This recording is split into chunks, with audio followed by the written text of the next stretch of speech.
rehabilitated, and real entertaining. This is the Carl Jackson Podcast. Hello and welcome to this edition of the Carl Jackson Show podcast, your daily dose of objective truth in a world of confusion and lies. Guys, today's show is brought to you by MyPillow.com. Mike Lindell at MyPillow has built a fabulous American business. He's under attack. They've been under attack. But listen, here's the thing.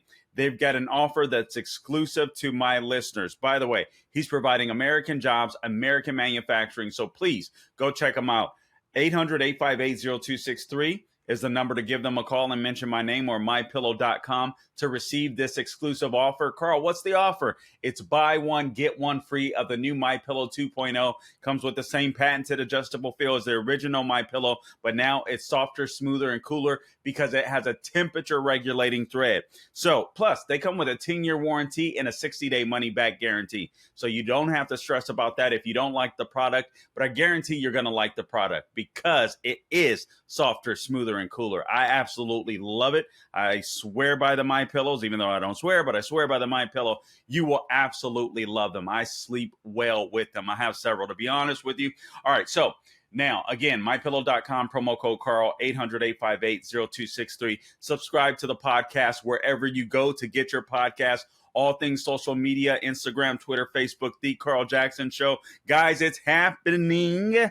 I'm afraid that Bud Light has entered what we call a death spiral. Things have just gotten much worse for Bud Light. We're going to be talking about that on this edition of the Carl Jackson Show podcast. Plus, the same is true for Disney. Apparently, Governor DeSantis has tamed Mickey Mouse. So we'll be talking about that as well.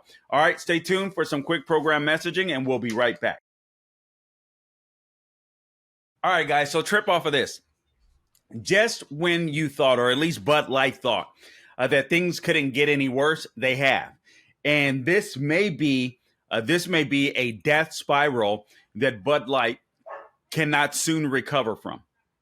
It is going to be very difficult for Bud Light to recover from what has just happened. Carl, all right, tell us already what has just happened. So Bud Light has received the quote-unquote Death Star at Costco. Do you understand what that means? All right, so at Costco, apparently what happens is when you have a product that is, no longer going to be stocked or restocked, once the current inventory is gone, it's gone. That's what's happening to Bud Light right now. It's only happened to a few other products recently. Filthy Brand Blue Cheese Olives, Kinder's Organic Toasted Onion Dip Mix, Johnny Pop's Chocolate Dipped Strawberry Pops. Well, now it's happening to Bud Light.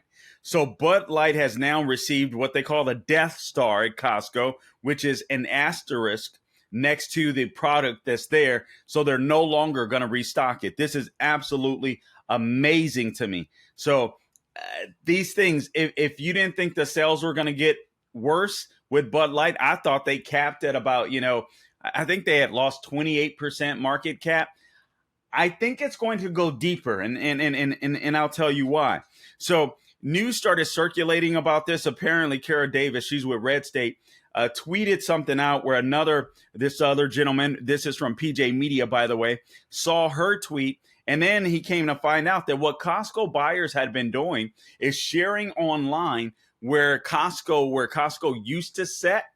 In Costco, the shelves are going empty. They have the asterisk next to it, the Death Star, so to speak, meaning they are no longer going to be restocking Bud Light.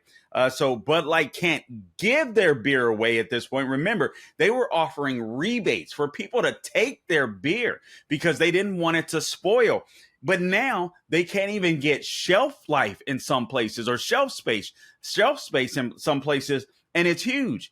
And I would argue this is extremely detrimental to Bud Light. I think they had thought maybe they had plateaued. I mean, they had to see the undercurrents of this, but maybe they were hoping for a comeback. Maybe they were hoping they could discount their beer. There was one guy that shared with the columnist. He mentioned, I had a run-in last month with the commenter named Mercy's Dad. .com, who insisted that, quote, given their market if Trump fans and WWE fanatics, all they really need to do is cut the price. They will have market share again in no time, according to this guy, because, quote, Bubba will get over it fairly quickly and go on to something else shiny. So obviously, this guy is not a Trump supporter or WWE supporter, and apparently likes to stereotype anyone that doesn't think like him. That's phenomenal. Here's the problem. That hasn't worked. They can't give their beer away, and now they have shelf life that is, they're not going to have shelf life for Costco. Consider this. Costco has 111 million members. I did not know that. That is an insane number of members. And they pay anywhere between 60 to 120 bucks a year. My family is a member at Costco. I never go. So apparently we pay anywhere from 60 to 120 bucks a year for the privilege of shopping their discount items. We also have a membership at Sam's. So on occasion I'll go to Sam's. I really enjoy that. Costco is a little further away, so I don't go, and I don't even go to Sam's that much, to be frank. But so the average U.S. member, trip off of this. The average U.S. member at Costco in the U.S. is a 39-year-old, wait for it, college-educated Asian American woman.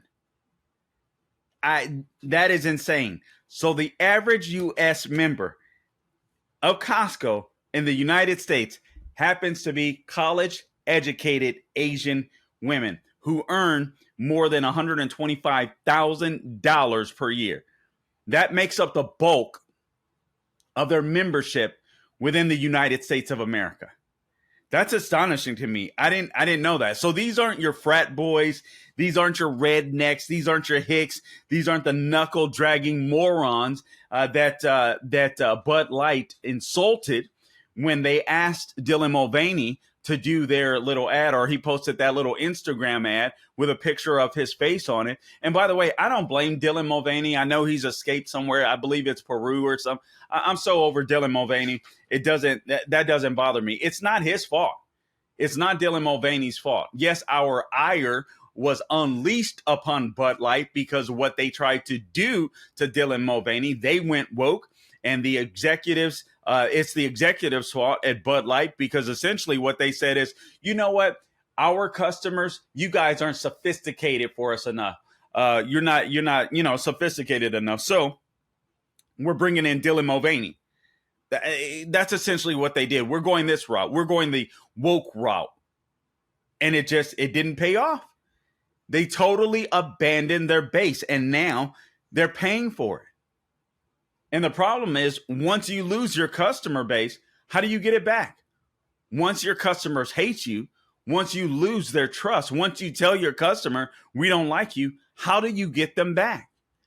Well, you would hope that you could kind of withstand the storm, so to speak, and be able to stay in places like Costco. But that's not going to happen. 111 million members. And the problem is, again, Asian women aren't frat boys. And I'm not saying that Asian women are buying up tons of Bud Light. I simply don't know. But that's not the average member at Costco. So apparently, if Bud Light was doing good business with Costco, I don't know, maybe some of these women are business owners. So if they're not taking the product, they're not buying the product. Maybe they're I don't know, some are restaurant owners, who knows? If they're not buying the product, you're seriously out of luck, because it isn't just the knuckle draggers that you guys look down upon at Bud Light. Man, these people are going to be hurting for certain. It says here, what Costco's Death Star tells me, the columnist says from PJ Media, is that the unofficial Bud Light boycott extends far beyond people like you and me who are deeply steeped in politics in ways that normal Americans aren't. So if the broad middle of America isn't buying the stuff anymore, at least not in numbers sufficient to maintain Costco's sharp eye for market trends and good deals, then parent company AB InBev has dug itself a deeper hole than most of us even imagine. He says this, and these are good points. I'd also add that once a brand has lost shelf life, it's very difficult to win back. That's what I just said. How do you win back your shelf, your shelf placement once a company says you're not beneficial to us anymore? It's not gonna happen, Captain, because if you lose market cap in a place as big, 111 million members. Those are individual members likely. That's not their family that uses their card to get inside of Costco. So these people are intentionally staying away from Bud Light. This is huge. It's going to get worse for them. Going even further, customers can't buy what isn't made available. Of course. If it's not there, how can you buy it? And then how can Bud Light be able to recover, employ people, make the product, distribute the product, so on? Sadly, times are going to get even tougher for Bud Light. And they brought this on themselves. Once you tell your customers, you give your customers the middle finger, you think they're going to come back to you? It's going to take a long time. Plus, I suspect that people like me, I'm not a beer drinker, but I'd imagine it's people like me mostly drinking these beers, besides a person that goes to bars or go to a restaurant and they'll have an occasional beer or something like that. People want to do their part to save America, and people want to be a part of a movement. And I think this is what's happening to Bud Light as well. So don't blame Dylan Mulvaney. The executives at Bud Light made a stupid decision, and they're going to be paying for it for quite some time. Think about this. How many Costco buyers go in to Costco? They may grab a pack of beers. Maybe it's a holiday season. Maybe it's, Memorial Day weekend. Maybe it's Independence Day weekend, Veterans Day weekend or something, or, Super Bowl. Think about that. We haven't even hit the Super Bowl yet. So think about that. You go in, or March Madness again next year, you go in to buy some beer. Well, Bud Light isn't available to you. You're not part of you're not paying attention to politics, but it's simply not there. So Bud Light is no longer an option. It's no longer a choice. Man, this thing is going to keep cascading. This is a death spiral. And again, cutting prices won't work. He says here, Costco might decide to discontinue items due to poor consumer sales or because they can no longer get a volume purchase discount big enough to suit their value-minded customers, or maybe because they just can't get enough anymore to fill the shelves. Either way, Bud Light it's worse. It's going to get worse for them. Or maybe it could be, another option could be as simple as this. Costco doesn't want to deal with the headache. They see where the market trends are going, and they're like, wait a minute, if it comes here, we don't want to waste valuable shelf space on Bud Light if it's going to be sitting, as opposed to just bringing in a new vendor. Either way, this Bud Light thing is not going away anytime soon, and it looks like Bud Light might be in a death spiral that they cannot recover from. All right, now let me bring this to you in another. Here's another story that I'd like to bring you. So it says here, hat tip, this from Breitbart, wokeness is not good for business. Disney World suffers unfathomable attendance drop. Also, from the New York Post, Disney CEO Bob Iger doesn't want company drawn into culture wars during the DeSantis feud. So here's the deal. A lot of people were for the culture war against Disney before they were against it. And then you started hearing conservatives, not because they disagree with it, but because conservatives and Republicans tend to be weak and feckless. Oh my God, the left is starting to complain. What do we do now? It drives me nuts about conservatives, right? And then another conservative says, oh, that's a stupid fight. So we just give up on our principles. I'm glad Ron DeSantis had the courage to stick to his principles, regardless of what the left was saying. And frankly, regardless of what a bunch of spineless, supposed Christians and religious people and spineless conservatives were saying. these people participate are complicit in this trans movement, the mutilation of children, in my mind, promoting this trans movement. And then we shouldn't get involved in the culture war, or Ron DeSantis shouldn't have fought against Disney, and so on, etc. Are you nuts? Are you insane? Do you realize that this is cultural Marxism? Just because you're spineless, if you're spineless, you know what, and you're a so-called conservative or Republican, how about you just shut your pie hole and just let the real fighters fight? I get so sick and tired of this stuff.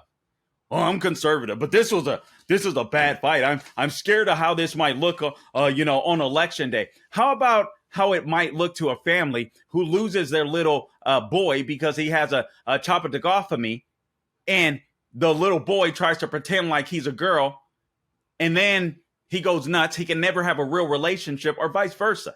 How about that? So anyway, Disney is feeling the pain right now at their parks. One of the ways in which they find out what's happening with their parks and revenue and all this kind of stuff, apparently there are people that track the waiting times in parks. So the average posted wait time at Magic Kingdom right here in Florida, so this is Disney World. This is the Gusto Park, right? This is the Gusto Park of Disney. I mean, I've lived in Cali.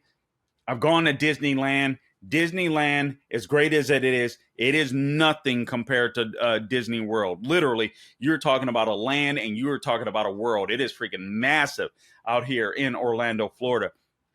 But park attendance is down. They measured wait times this July 4th, this Independence Day weekend, and basically the posted wait time at the Magic Kingdom Park was 27 minutes. Was 27 minutes this year for the holiday. That's down 31 minutes from 2022. That means there's fewer people ahead of you in line, which means there's fewer people in the parks. And it's 47 minutes down from 2019, when they were having a good old time and lots of people were coming in. Here's another problem that they're having. The parks were sustaining a lot of their businesses, their live streaming businesses. You saw they've had to lay off, I think, 7,000 workers. They had to cut some of their ESPN staff, some of their ESPN talent. I think just a week or two ago, they cut 20 big names off of ESPN that many people were shocked to hear about. And there's rumors that they might did I say CNN? I meant ESPN. They might sell ESPN altogether. They can't pay for they were relying on their parks as they were building out and building these live stream outlets and so on, etc. That isn't going well. Apparently, they own 66% of Hulu. Comcast owns 34%. From what I understand, they're thinking about purchasing the rest of that. But all their other live streaming businesses are hurting. The park attendance is just down. Then Universal, crowds are relatively light at Universal Orlando too, the columnist writes. This from Breitbart. But, and that's a huge but, the average wait time with the Universal Studios Florida theme park was 28 minutes on July 4th. That's down from 38 minutes. So they had fewer people in attendance as well, but it wasn't as hard of a hit. So it was 38 minutes down from 2022, but in line with 2019's levels. So basically, Universal is doing kind of the same level of business that they were doing in 2019, where Disney is taking a big drop. Now, there was a columnist from the Wall Street Journal that said, well, this is due to fan fatigue. No, it's not due to fan fatigue. Let's be real, guys. I'm sorry. I live in Orlando. I see the traffic. People love Disney, whether they're flying in to go to Disney or whether they visit Disney and they already live here. People love Disney, but people aren't going. Why aren't people going? Because Disney, instead of entertaining your kids and being a place that you can go to and enjoy, now it's a place that just like Bud Light hates its largest customer base, which is the traditional family. Every family wanted to take their little girl to Disney to be a little princess, or take their son to go ride some of the cool rides and see some of the cool, things and stuff that they have going on at Disney. But nobody wants to go there when you have freaking transvestites standing in front of a store, acting like he's a princess and all this kind. Nobody wants their kids to see that, except lefties. but your base, you're abandoning your base. You're abandoning the people that made Disney, and quite frankly, the people that Walt Disney made Disney for. Mom, dad, child. Don't get it twisted. And they have. So I'm sorry. I think it was a very important fight for Ron DeSantis to wage, Governor Ron DeSantis. And it looks like he's winning. And it's sad to me because there's a lot of conservatives that I suspect are almost rooting for him to lose. That's how, man, sometimes I wish I was a Democrat, man. Even conservatives, they're just weak. We're just weak. It's like the left, they will continue to advance their agenda come what may, no matter what you say. But when it comes to the right, oh my God, the left is getting mad. No, man, we're going to save this country, and we're going to save this culture, we're going to save the Constitution, or we're not. And none of that is going to be comfortable. This is a great war to wage because we don't want corporatism or cultural Marxism, right? Or essentially fascism, where big business gets in bed with big government, and then they have their agenda that they try to impose on the rest of the people with this trans nonsense. That's exactly what Disney was doing, in line with the White House. And now they're paying the price because one governor had the courage to stand up against them. And because he has the courage to fight for you, you want to abandon him. Unfreaking believable. Anyway, that's good news. What else do I want to share? Yeah, let me share this because I thought this was fascinating. Just real quick here. There is I knew you knew it was going to happen, but Democrats are starting to abandon Joe Biden. It's starting to become even more obvious as of late. All right. So they're abandoning this guy because his poll numbers are just really crappy. What their goal is, understand what's going on with Trump. The goal is to make the populace, to make voters hate Trump, right? More than they hate Biden. That's what all this stuff is about outside of office. Now, when Trump was in the White House, the left wanted to get him out because he was a disruptor. As you know, he knew a lot of the dirt that was going on behind the scenes. And so the Democrat Party, along with the DOJ, were attempting to trap him. But what's happening now? He's out of office.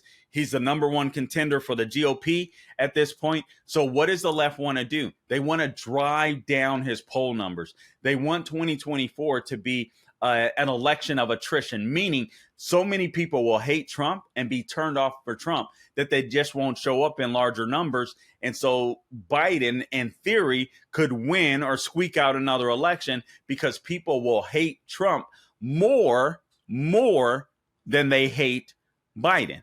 The problem is that hasn't worked. People hate Biden. They can't stand him.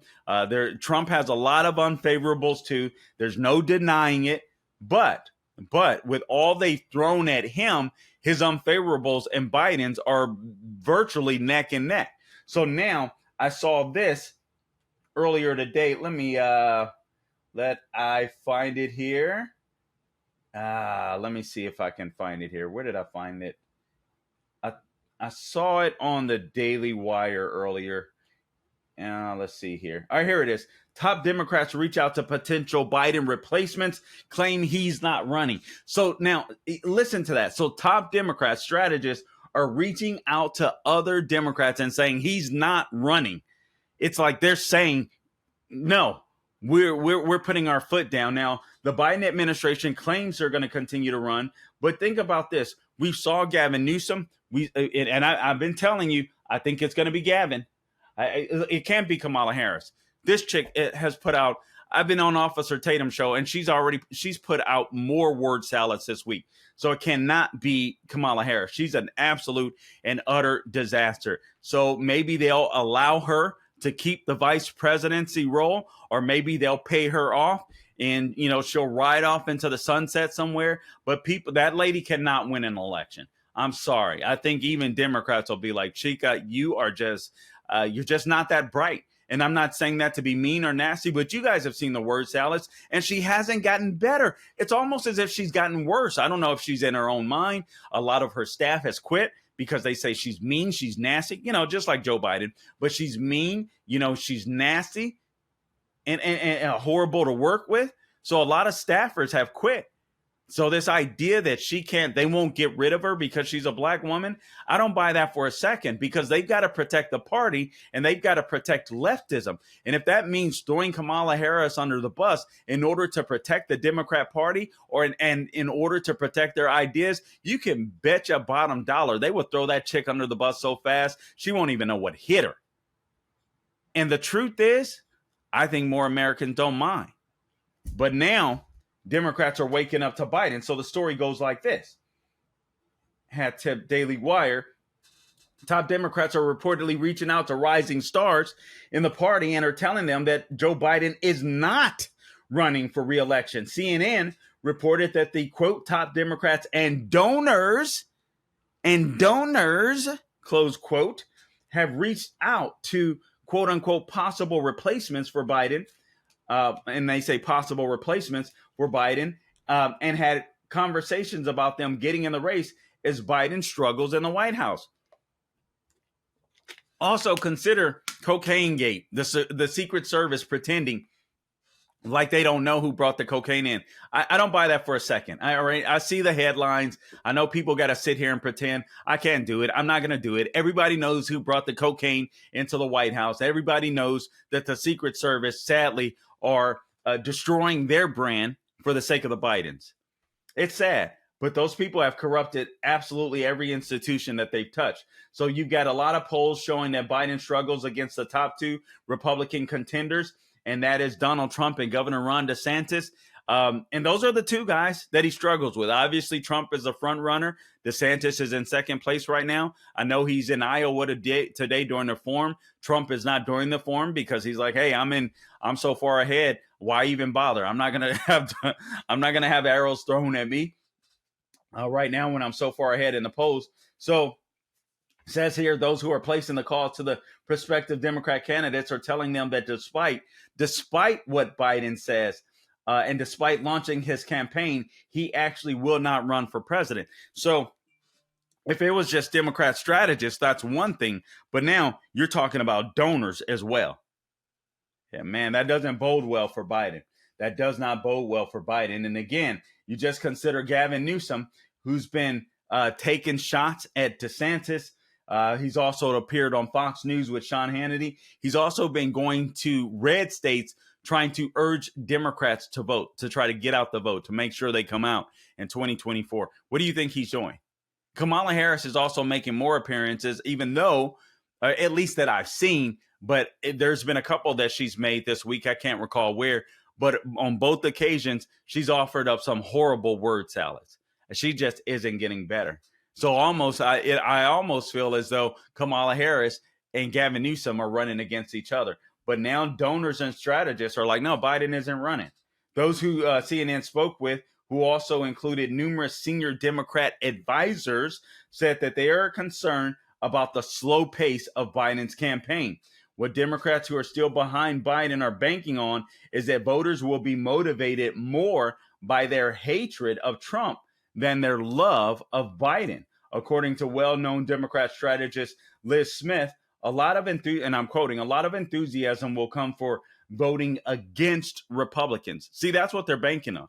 They don't share their policies because their policies are a disaster. So what do they have to do? They have to attack Trump, and they want to bring down his unfavorables. That's the goal. That's all they're doing. That's why they're willing to corrupt all of our institutions just to win an election. That tells you how desperate they are for power, because they want to fundamentally transform America. All right, guys, listen, I appreciate you tuning in to this edition of the Carl Jackson Show podcast. Please don't forget to subscribe wherever you go. To get your subscription, your podcast subscription, just go to search for the Carl Jackson Show. Also, Instagram, Twitter, Facebook at The Carl Jackson Show is where you can find me. Don't forget My Pillow, American Jobs, American Manufacturing. Buy one, get one free of their new My Pillow 2.0, 10-year warranty, 60-day money-back guarantee. All you do is go to mypillow.com, click on that radio listener square, enter my name, Carl, or give them a call at 1-800-858-0263. 1-800-858-0263. Buy one, get one free of My Pillow. Until next time, don't grow weary doing good. God bless you.